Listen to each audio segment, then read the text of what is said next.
Samantha sat alone in her small apartment, staring at the old photo on her desk. It showed her and her mom smiling at a park, back when life felt safe. She was the only child, and her mom was everything to her. But that changed when Samantha was 16. One night, her mom didn't come home.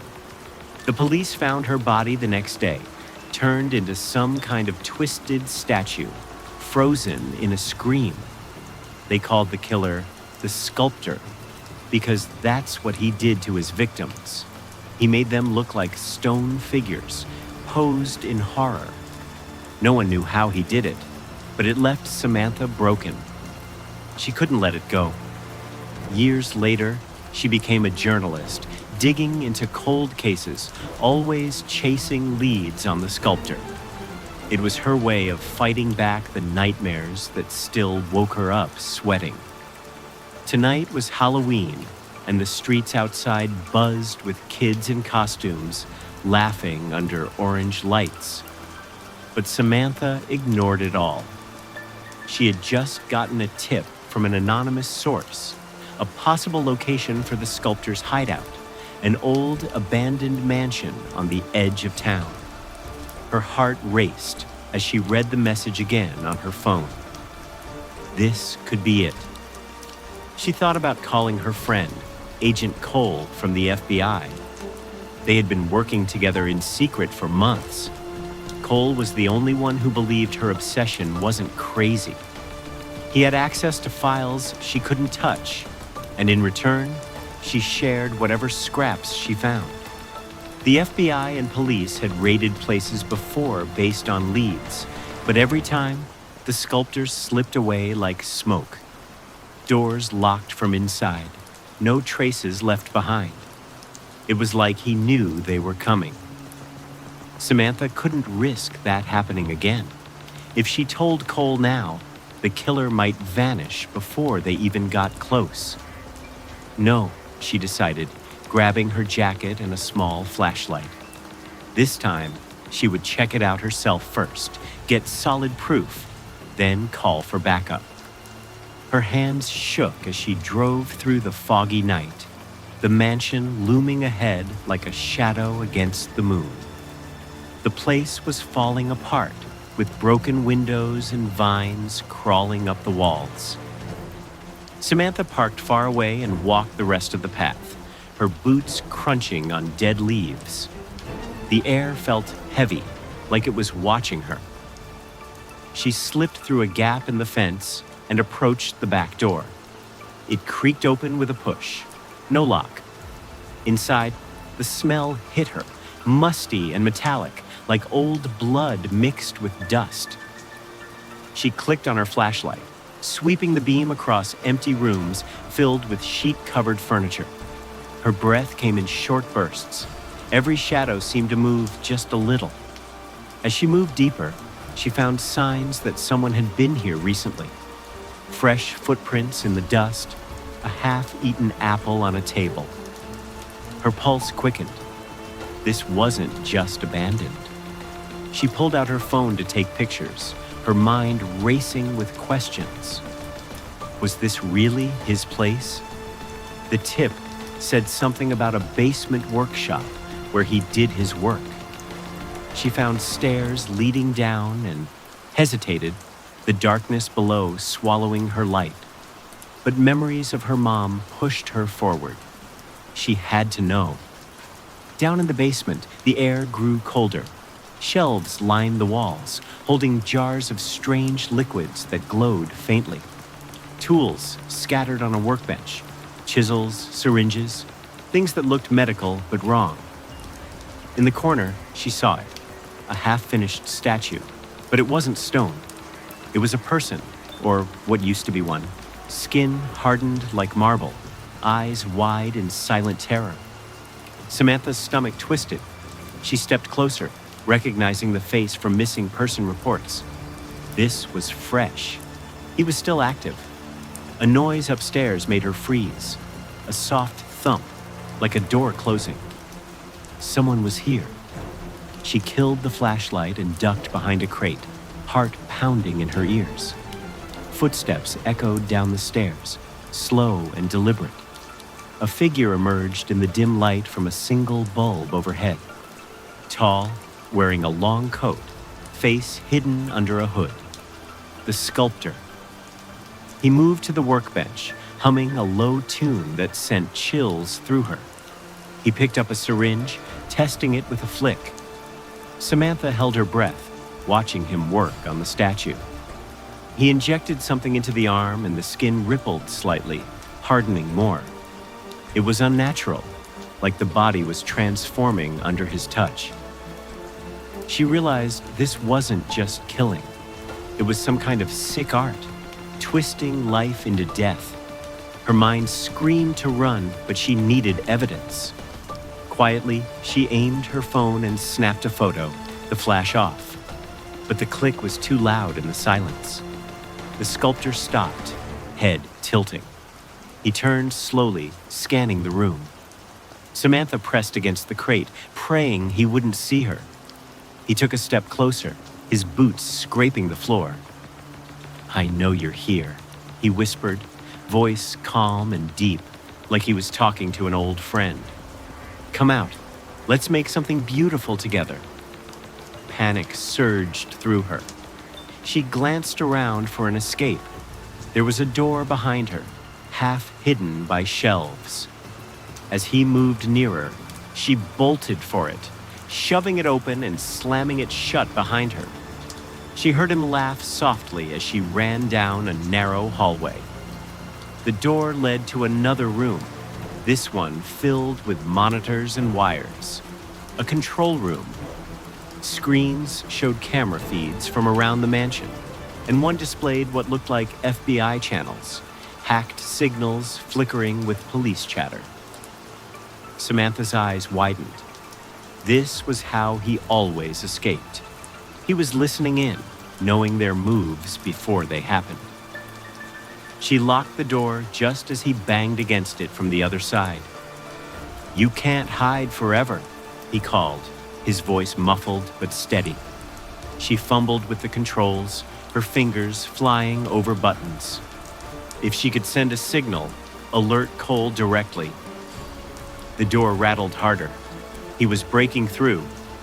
Samantha hit a switch, and a red light blinked on. She grabbed a headset and whispered into it. "Cole, it's Sam. I'm at the old mansion on Elm Road. He's here. Send help now." Static crackled back, then Cole's voice, faint but there. "Sam, what the hell? Hold on, we're coming." But the door splintered. The Sculptor pushed through, his face finally visible. Ordinary, almost kind, but his eyes burned with something dark. He smiled at her. "You remind me of someone," he said, stepping closer. "Let's see if you turn out as well as she did." Samantha backed away, grabbing a metal pipe from the floor. The room felt smaller, the air thick with dread. Dawn was close, but would help arrive in time. The Sculptor stood there in the doorway, his smile widening like he had all the time in the world. The room's monitors flickered behind her, casting eerie blue light on his face, highlighting the shadows under his eyes. She could hear her own breath, ragged and loud in the tight space. Cole's voice had cut off on the headset, static hissing like a warning.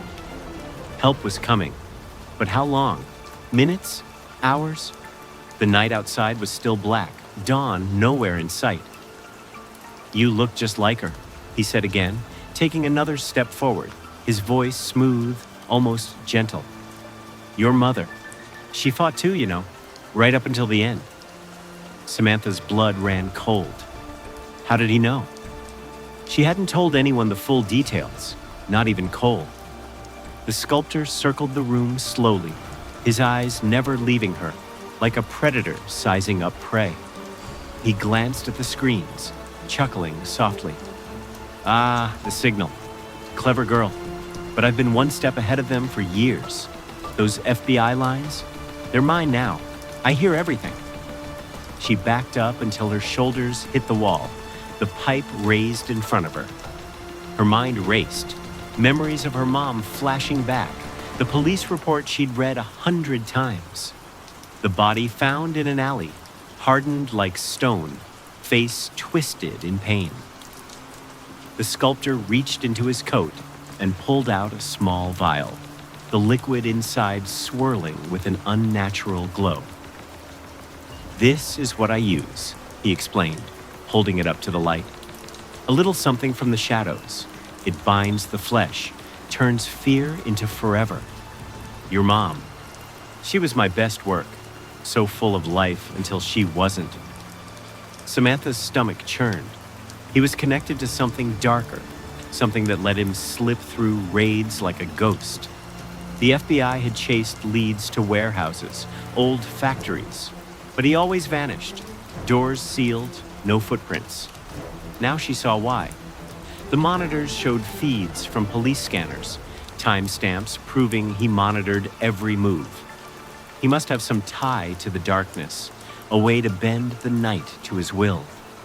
As he spoke, the room seemed to grow colder, the shadows lengthening on the walls, whispering almost, urging her to freeze.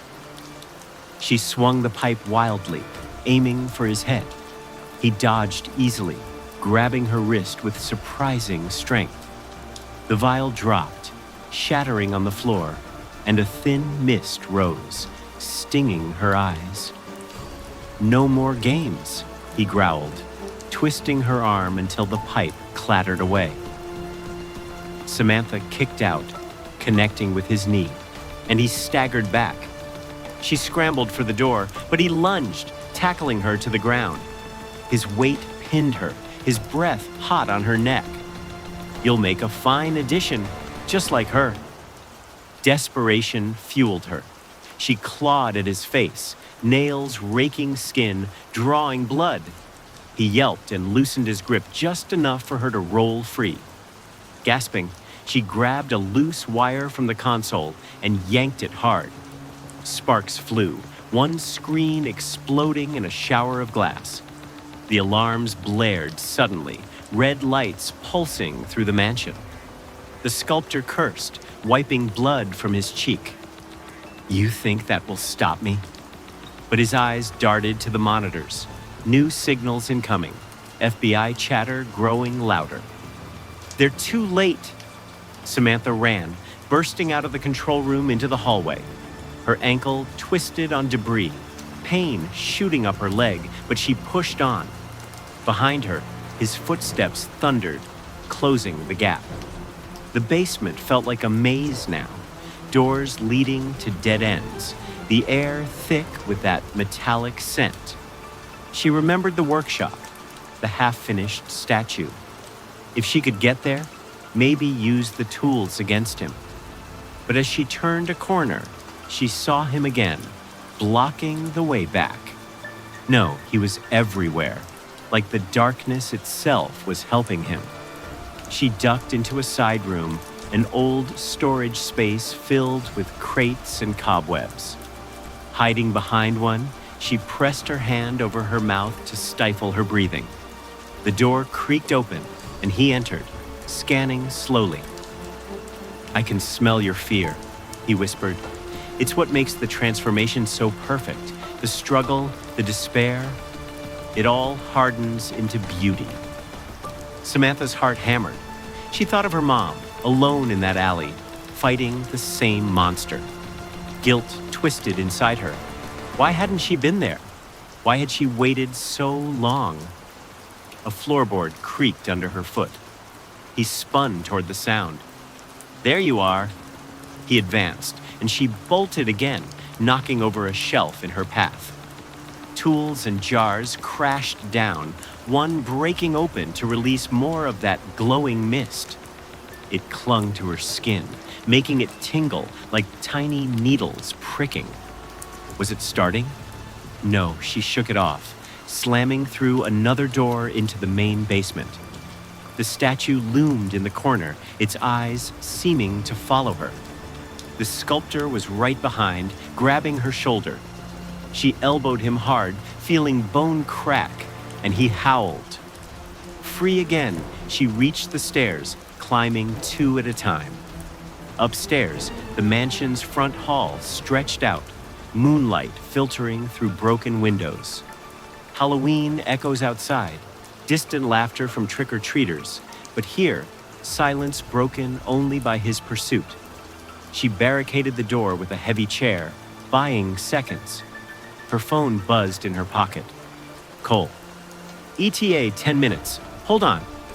10 minutes. It felt like forever. The chair splintered under his pounding. Samantha ran to the front door, but it was locked, chains rattling. Panic rising, she looked for a weapon, a loose board, anything. He burst through, eyes wild now, the cut on his face bleeding freely.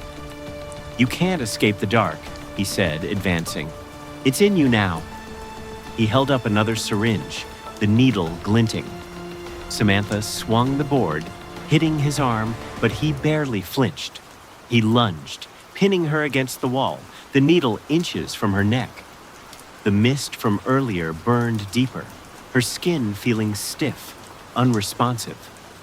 Was this his connection? Some curse from the shadows that spread like infection? Tears stung her eyes, fear for her life, regret for her mom. "Please," she whispered, voice breaking. He paused, tilting his head. "Begging? Like she did?"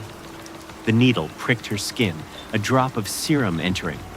Sirens wailed in the distance, growing closer. But the door was still locked, and he was too strong. As the first effects hit, her arm going numb, she realized the terrifying truth. Even if help came, the darkness might claim her first. The sculptor's needle hung an inch from her neck, its glowing serum already seeping into her. She could feel her skin tightening, like it was trying to trap her inside her own body. His eyes gleamed with a sick kind of joy, watching her struggle. Outside, the sirens grew louder, cutting through the Halloween night, but the chained front door of the mansion held firm. Cole and the FBI were close, but not close enough. The sculptor leaned in, his breath warm against her cheek. "It's starting," he whispered. "You'll be my masterpiece, just like her." Her mind flashed to her mom, that frozen statue in the police photos, her face locked in a scream. Samantha's chest tightened with guilt. She'd been too young to save her then, but now she was here, caught in the same trap. The serum burned deeper, her fingers stiffening, but she refused to give up. With a surge of desperation, she shoved against him, her free hand clawing at his face again. He stumbled back, surprised, and she broke free, staggering toward the stairs. Her legs felt heavy, like they were turning to stone already. The sculptor laughed, a low, chilling sound that echoed through the mansion. "You can't outrun it," he called, his footsteps steady behind her. "The darkness takes what it wants." Samantha reached the second floor, her vision blurring as the serum worked faster. She ducked into a room, slamming the door and shoving a dusty dresser against it. The room was small, a bedroom maybe, with a cracked mirror and a single window boarded up. Her reflection stared back, pale and wide-eyed, her left hand now grayish, unnaturally smooth. Panic clawed at her throat. Was this how her mom felt? Trapped, helpless, watching herself become something else? She shook off the thought and searched for a way out. The window's boards were loose, moonlight seeping through gaps. She pried at them with her good hand, the wood splintering, but her movements were slow, like moving through water. Behind her, the door rattled as the sculptor pushed. Against it. "You're fighting the inevitable," he said, his voice calm, almost soothing. "Your fear makes it stronger. Let it happen." The dresser slid an inch, his strength overpowering it. Samantha's heart pounded. She had to hold on for Cole, for her mom, for herself. The sirens were deafening now, red and blue lights flashing through the window gaps. She yanked one board free, cutting her hand, blood mixing with the strange stiffness in her skin. The cold night air hit her face, grounding her. She screamed out the window, "Cole, I'm up here." Her voice cracked, weaker than she wanted. The sculptor broke through, the dresser crashing to the floor. He stood in the doorway, syringe in hand, his face no longer smiling. "No one interrupts my work," he snarled, lunging for her. Samantha swung the loose board, catching his shoulder. He grunted but grabbed her wrist, twisting until she dropped it. She kicked at his legs, but her movements were sluggish, the serum slowing her down. He pinned her against the wall, the needle hovering again. "Your mother begged too," he said, eyes burning with that dark fire. She thought someone would save her.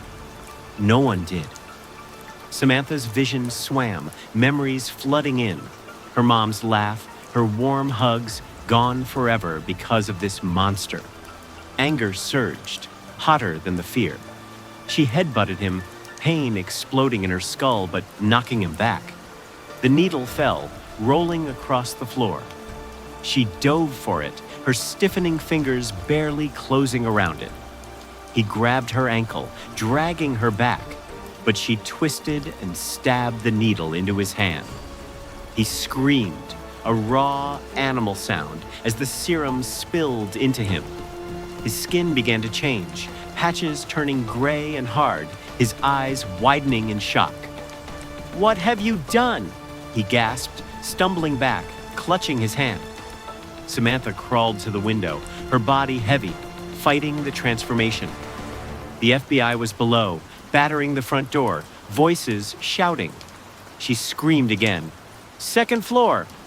Her voice was faint, but a flashlight beam swept up, catching her face. Cole's voice yelled, "Sam, we're coming!" The sculptor staggered toward her, his movements jerky now, like a puppet with cut strings. "You'll still be mine," he rasped, his face half frozen, one eye locked in a glassy stare. The door downstairs splintered open, boots thundering inside. Samantha's arm was almost useless now, her skin like cold marble. She slumped against the wall, tears streaming down her face. She'd found him, exposed him, but at what cost? The sculptor fell to his knees, his body hardening, a statue of his own making. His last breath came out as a whisper. "Beautiful." Cole burst into the room, gun drawn, his face pale as he saw her. "Sam, hold on." He radioed for medics, kneeling beside her. The serum's effect slowed, her breathing shallow but steady. She looked at the sculptor, now a twisted statue, his own darkness consuming him. The FBI team swarmed in, securing the room, but Samantha's eyes stayed on Cole. "Did we get him?" she whispered, her voice barely audible. "Yeah, Sam," Cole said, his hand on her shoulder. "You got him." Medics rushed in, checking her vitals, murmuring about antidotes. The serum's grip loosened slightly, her fingers twitching with life again. But as they carried her out, past the broken mansion and into the dawn light, she felt the weight of her mom's loss heavier than ever. She'd stopped the sculptor, avenged her, but the scars, inside and out, would never fully fade. The Halloween sky was turning gray, kids' laughter gone, leaving only the quiet dread of what she'd survived.